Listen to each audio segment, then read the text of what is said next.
Olá, esse é o programa Sociedade Solidária, um fórum para o diálogo sobre os desafios do Brasil, uma iniciativa da LBV. Na edição de hoje, nós falamos sobre o desafio da integração do jovem ao mercado de trabalho. Afinal, infelizmente, entre eles, os índices de desemprego são sempre maiores do que quando consideramos o conjunto da população. Além disso, numa situação de crise, como por exemplo a que afeta muitos países da Europa, por exemplo, os jovens são os primeiros a perderem o emprego. Como fazermos para que eles tenham condições de entrarem com qualidade no mercado de trabalho, permanecerem nos seus postos? Esse é o desafio do nosso programa de hoje. Conversamos com uma especialista em aprendizagem e assistência social, é a doutora Edna Alegro. Ela é advogada e representa o Movimento Nacional pela Socioaprendizagem no SUAS, o Sistema Único de Assistência Social. Irá compartilhar com a gente a sua experiência, a sua vivência nesse assunto. Bom, primeiramente agradecemos em nome da LBV pela doutora estar aqui para falarmos sobre esse tema tão importante. Seja sempre muito bem-vinda. Eu que agradeço a oportunidade de estar aqui e tratando de um assunto tão importante hoje para o Brasil, não é? Porque o jovem é a nossa realidade. Então, nós precisamos avançar nesse programa na área social para a formação completa do jovem. E na visão da senhora, inclusive pela dedicação que tem a essa causa, por que é tão difícil para o jovem conseguir ter uma inserção mais qualificada no mercado de trabalho, ainda mais quando falamos sobre aquele jovem em situação de risco social, aquele que vem das famílias que tem uma renda baixa? Quais são as dificuldades que a sociedade tem para poder integrá-lo? Normalmente esse jovem que está em situação de vulnerabilidade, ou ele não tem acesso a uma educação de qualidade, ele não tem acesso às oportunidades que outros jovens têm. Então é por isso que é necessário que seja feito um trabalho completo com ele, que identifique essas vulnerabilidades a que ele está sujeito, ou seja, a falta de renda, que é uma vulnerabilidade muito grande e que acarreta outras vulnerabilidades ainda maior, problemas de saúde, problemas de educação, problemas de sociabilização, não é? E de comunicação, de integração com a família, de integração comunitária, né? Esses jovens estão à parte disso tudo.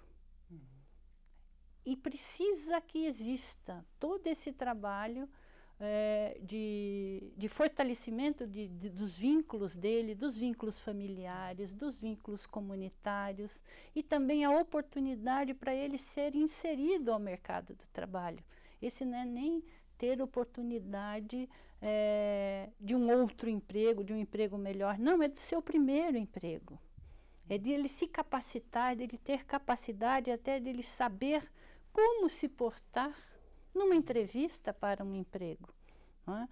A situação de vulnerabilidade normalmente impede que ele tenha esse acesso.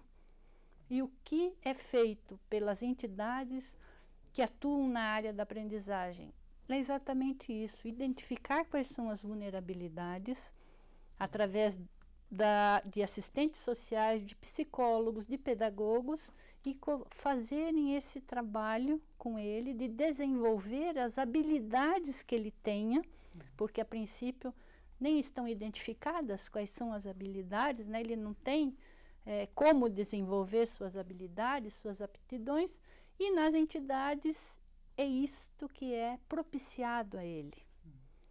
Ele se conhecer e conhecer as suas habilidades e como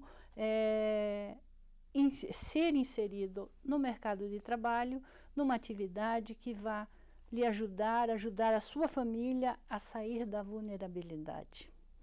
Este é o grande propósito da aprendizagem. Sim, até porque se ele não consegue se integrar ao mercado de trabalho formal, ele vai acabar estando exposto a uma série de riscos que estão colocados na sociedade atualmente. Com certeza. Todos os riscos, você veja a gravidade de uma pessoa ficar exposta às ocorrências da rua. Né? Porque hoje as pessoas e as famílias estão buscando trabalho e não podem tomar conta dos filhos, às vezes, e esses filhos ficam na rua. O tráfico de drogas, a violência, a criminalidade. Exato. à mercê de uma série de situações que colocam completamente em risco, né, e vulnerabilidade. E o que ele precisa? Ele precisa de uma oportunidade. Ainda há preconceito contra esse jovem que vem das camadas populares? Com certeza. Infelizmente, ainda há muito preconceito. E até para isso o jovem tem que se preparar. Muitas portas são fechadas e não abertas, quando na verdade o que nós precisamos é abrir as portas para o jovem. Porque o futuro da nação é o jovem, é esse jovem. E se nós tivermos bons jovens que tenham a possibilidade de desenvolver suas potencialidades, nós teremos um Brasil muito melhor. E além das consequências futuras, a senhora chamava atenção na sua resposta para o papel desse jovem na própria família em que ele vive. Ele pode também significar para aquele núcleo familiar a possibilidade de sair da miséria, de sair da pobreza. Como vocês têm visto isso? Esse jovem ele consegue puxar os seus familiares também? Nossa, nós temos exemplos importantíssimos. E o trabalho que as entidades fazem, as entidades que atuam com aprendizagem, e que fazem também a proteção social desse jovem, ele também é feito um trabalho com a família, com toda a família. Então, várias vulnerabilidades, ou seja, de relacionamento, ou seja, de falta de trabalho, de falta de estudo, essas vulnerabilidades são superadas. É propiciado àquela família a superação dessas vulnerabilidades, inclusive renda. Porque muitas famílias não têm rendas, não têm um trabalho formal. Os integrantes da família não têm um trabalho formal.